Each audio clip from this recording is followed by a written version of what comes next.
మన పురాణాలలో పుష్పక విమానం గురించి మనం వినే ఉంటాం. కానీ అది ఎలా ఉంటుందో ఎవ్వరూ చూడలేదు. అయితే మన ఇస్రో ఈ పుష్పక విమానాన్ని నిజంగానే రూపొందించింది. ఎంతమంది ఉన్నా అందులో ఇంకొకరికి చోటు ఉండటం పురాణాలలో ఉన్న పుష్పక విమానం స్పెషాలిటీ అయితే, ఎన్ని శాటిలైట్స్ లాంచ్ చేసినా ఇంకో శాటిలైట్ లాంచ్ చేయగలగటం మన ఇస్రో వాళ్ళు రూపొందించిన పుష్పక విమానం స్పెషాలిటీ. అంటే మనం దీన్ని రీయూజ్ చేయొచ్చు.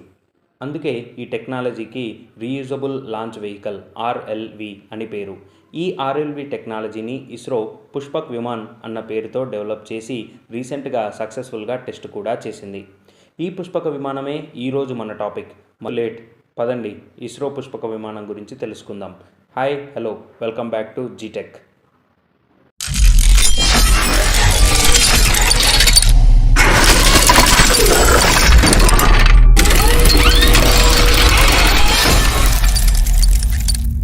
మార్చి 22, 2024 కర్ణాటక చిత్రదుర్గలోని ఏరోనాటికల్ టెస్ట్ రేంజ్ నుండి ఈ ఆర్ఎల్వి పుష్పక్ని ఇస్రో సక్సెస్ఫుల్గా టెస్ట్ చేసింది.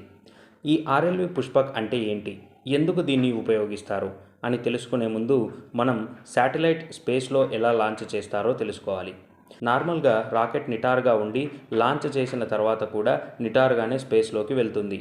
స్పేస్లో అది అనుకున్న పొజిషన్కి వెళ్ళగానే శాటిలైట్ని రిలీజ్ చేసి శాటిలైట్ నుండి రాకెట్ సపరేట్ అవుతుంది. సపరేట్ అయిన రాకెట్ శకలాలు కొన్ని స్పేస్లోనే ఉండిపోతే మరికొన్ని శకలాలు డిసింటిగ్రేట్ అయ్యి సముద్రంలో పడేలా నావిగేట్ చేస్తారు. శాటిలైట్ని యూజ్ చేసిన ప్రతిసారి రాకెట్ స్పాట్స్ ఇలా వేస్ట్ అవుతూనే ఉంటాయి. ఈ రాకెట్లను మళ్ళీ నెక్స్ట్ లాంచ్కి వాడలేం. మళ్ళీ శాటిలైట్ లాంచ్ చేయాలంటే ఇంకొక కొత్త రాకెట్ తయారు చేసుకోవాల్సిందే. ఇలా ప్రతిసారి కొత్తగా రాకెట్స్ తయారు చేయాలంటే చాలా కాస్ట్ అవుతుంది. దీంతో అంతరిక్ష ప్రయోగాలకు అయ్యే కాస్ట్ కూడా బాగా పెరిగిపోతుంది.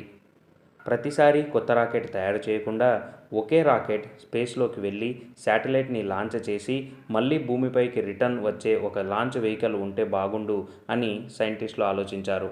ఆ ఆలోచనలో నుంచి పుట్టినదే ఈ reusable launch vehicle technology. NASA ఈ టెక్నాలజీపై 1970s నుండే ప్రయోగాలు మొదలుపెట్టి స్పేస్ షటిల్ని డెవలప్ చేసింది. నాసా ఈ స్పేస్ షటిల్ని ఎన్నోసార్లు సక్సెస్ఫుల్గా టెస్ట్ చేసింది. అంతేకాకుండా ఎన్నో స్పేస్ ప్రయోగాలలో విజయవంతంగా ప్రయోగించింది.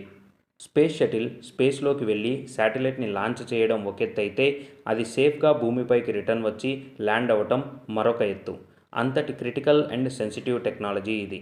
ఏమాత్రం అటు ఇటు అయినా స్పేస్ షటిల్కే కాదు, అందులో ఉన్న ఆస్ట్రోనాట్స్కి కూడా ప్రమాదమే. అంతేకాదు స్పేస్ షటిల్ ప్రయోగాలకు అయ్యే ఖర్చు కూడా నాసాకు ఒక ఛాలెంజ్గా మారింది. దీంతో నాసా ఈ స్పేస్ షటిల్ ప్రోగ్రామ్స్ని కొన్ని ఇయర్స్ క్రితమే మానేసింది. ఆ తర్వాత స్పేస్ షటిల్ డిజైన్ మార్చి ప్రమాదాలను నివారించడం కానీ వాటి కాస్ట్ని తగ్గించడానికి కానీ నాసాకు సాధ్యపడలేదు. కానీ ఈ రెండు ఛాలెంజెస్ మన ఇస్రో అధిగమించింది.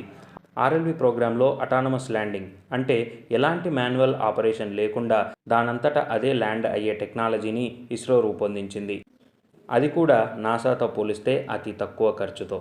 ఈ ప్రోగ్రాంలో భాగంగానే ఆర్ఎల్వి టెక్నాలజీ డెమాన్స్ట్రేటర్ని మే 2016లో సక్సెస్ఫుల్గా ప్రయోగించింది. మొన్న జరిపిన పుష్పక్ టెస్ట్ కూడా ఈ ప్రోగ్రాంలో భాగమే. టెస్ట్ సమయంలో పుష్పక్ని మన ఎయిర్ ఫోర్స్కి చెందిన హెవీ లిఫ్ట్ చినుక్ హెలికాప్టర్ సాయంతో 4 కిలోమీటర్ల ఎత్తుకు తీసుకెళ్లి వదిలారు. అక్కడి నుండి పుష్పక్ ఎన్ని అవరోధాలు ఆటంకాలు కలిగించినా వాటన్నిటినీ అధిగమించి అటానమస్గా సేఫ్గా ల్యాండ్ అయ్యింది. అయితే ఈ పుష్పక్ యాక్చువల్ డిజైన్ కాదు, ఇది కేవలం ప్రోటోటైప్ మాత్రమే. ఇది పూర్తిగా ఇండిజినస్ డిజైన్, అంటే పూర్తి దేశీ డిజైన్ అన్నమాట. ఈ టెస్ట్ సక్సెస్ఫుల్ అవడంతో ఆర్ఎల్వి కళ త్వరలోనే అందుకుంటాం అని ఇస్రో పేర్కొంది. ఈ టెక్నాలజీతో స్పేస్ ప్రయోగాలకు అయ్యే ఖర్చు భారీగా తగ్గనుంది. స్పేస్ ఎక్స్పెరిమెంట్స్ పెరిగే ఛాన్సెస్ ఉన్నాయి. ఇతర దేశాల స్పేస్ ప్రయోగాలలో ఇస్రో కీలక పాత్ర పోషించేందుకు అవకాశం ఉంది. దీంతో ఇండియా యొక్క space exports and forex reserves కూడా మెరుగుపడతాయి. ఇంతటి విజయాన్ని దేశానికి అంకితం ఇచ్చిన ఇస్రో సైంటిస్టులకు అండ్ ఇంజనీర్స్కి హార్టీ కంగ్రాచ్యులేషన్స్. మీరు కూడా మీ విషెస్ని లైక్స్ రూపంలో తెలియజేయండి. ఫ్రెండ్స్, ఇలాంటి కంటెంట్ని మీ ముందుకు తీసుకురావడానికి మేము పెడుతున్న ఎఫర్ట్స్ మీకు వాల్యుబుల్ అనిపిస్తే సబ్స్క్రైబ్ చేయండి, లైక్ చేయండి, మీ ఫ్రెండ్స్ అండ్ ఫ్యామిలీ మెంబర్స్కి కూడా షేర్ చేయండి. ఇది ఈ ఎపిసోడ్లోని టాపిక్. మరింత ఇంట్రెస్టింగ్ వీడియోతో మళ్ళీ కలుద్దాం. అంతవరకు టేక్ కేర్. జై హింద్.